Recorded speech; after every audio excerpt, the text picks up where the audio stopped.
Hello दोस्तों, कैसे हैं आप सभी। आज की इस वीडियो में मैं आज आपके लिए लेके आया हूं कक्षा 11 का सत्र 2024-25 का भौतिक विज्ञान का पेपर। दोस्तों यह पेपर वार्षिक परीक्षा का पेपर है जो आपकी वार्षिक परीक्षा के लिए बहुत महत्वपूर्ण होने वाला है। आपकी आगे की प्रिपरेशन के लिए यह महत्वपूर्ण हो सकता है।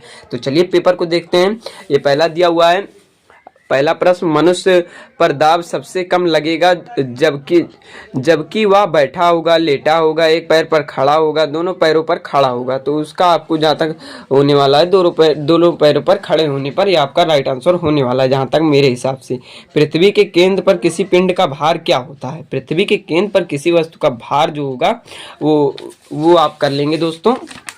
अगला दिया हुआ है, ये देख सकते हैं, एक उपग्रह पृथ्वी त्रिज्या आरी के अति समीप परिक्रमा कर रहा है तो इसका परिक्रमण काल क्या होगा। ये आप लिख लेंगे दोस्तों, आपकी परीक्षा आपको पढ़ाया गया होगा।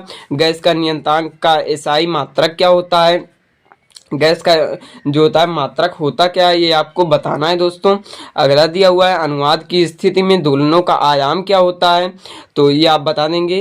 और वायु का ताप 1 सेल्सियस बढ़ने पर उसमें ध्वनि का वेग बढ़ जाता है, कितना हो जाता है, तो ये आपको लिखना है। तो अगला दिया हुआ है, पाइथागोरस अनुपात से आप क्या समझते हैं। पास्कल का नियम लिखिए। तेज आंधी में टिन शेड उड़ जाते हैं, क्यों उड़ जाते हैं, तो उसमें आप दबाव पड़ता है, इस वजह से जब नीचे से वायु निकलती है ऊपर की ओर तब वही बनता है। तरंग के विस्फोट से आप क्या समझते हैं। यदि चंद्रमा पर किसी विशाल बम का विस्फोट हो तो आप पृथ्वी पर विस्फोट की ध्वनि सुन पाएंगे या नहीं। तो ये पहाड़ी के सीधे पर टापू बनाए जाते हैं। इस प्रकार से आपके प्रश्न दिए हुए हैं तो आप इनको जरूर पढ़ लीजिएगा। आपकी परीक्षा में ये प्रश्न पूछे जा सकते हैं तो आप 90% मान के चलिएगा कि इसमें से प्रश्न फंसने ही वाले हैं। तो ये देख सकते हैं। अगला दिया हुआ है, लटकाने पर तार में उत्पन्न प्रतिबल का मान एवं दिशा बताया नहीं है। उसके बाद दूध से क्रीम से अलग होने का कारण समझाना है। एक गोली की त्रिज्या इतनी सेंटीमीटर लिखी है तो आयतन में अधिकतम प्रतिशत त्रुटि के, ये सब आपको लिखते चलना है। प्रश्न आपके इस प्रकार से दिए हुए हैं दोस्तों, आप देखते चलेंगे, प्रश्नों को हल करते जरूर चलिएगा क्योंकि आपकी परीक्षा में भी ऐसे ही प्रश्न आ सकते हैं। देख सकते हैं दिया हुआ है। अगला ये इधर दिया हुआ है, द्रव की बूंद के भीतर दाब अधिक का व्यंजक निगमन के ये दिया हुआ है, आप इनको देख लेंगे। उसमें चालन का स्थायी अवस्था में 30 सेंटीमीटर, ये आपका अथवा में दिया हुआ है तो इसको आप कर लेंगे।